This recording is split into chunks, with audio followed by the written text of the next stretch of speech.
Сәлем қыздар, бүгін біздер кекс пісіретін боламыз. Кішкентай формаларда пісіретін кекс ыдыстарға құйып пісіретін боламыз. Бізге керек заттар: ұн, жұмыртқа, сұйық май, секер, ұн қопсытқышы. Ендеше бастаймыз. Жұмыртқамызды жақсылап көпіртіп аламыз.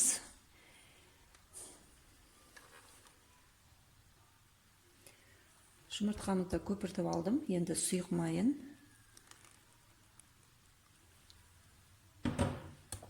сары майын құямыз. Сары майды микроволновкада ерітіп алдым.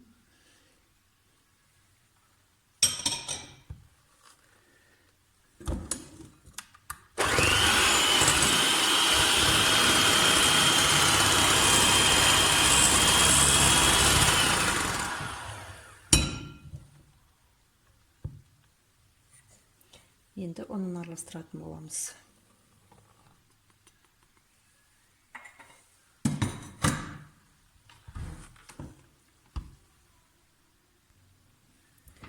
Осындай қою консистенция болады. Енді бұны формаларға құйып шығамыз. Ортасына деп сгущенкасын салатын боламын.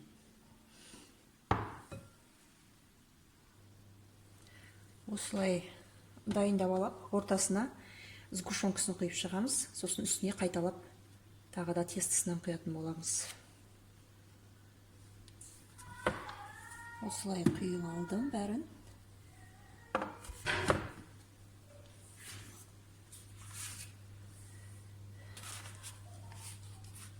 Енді мынандай үстіне құйып шығамыз.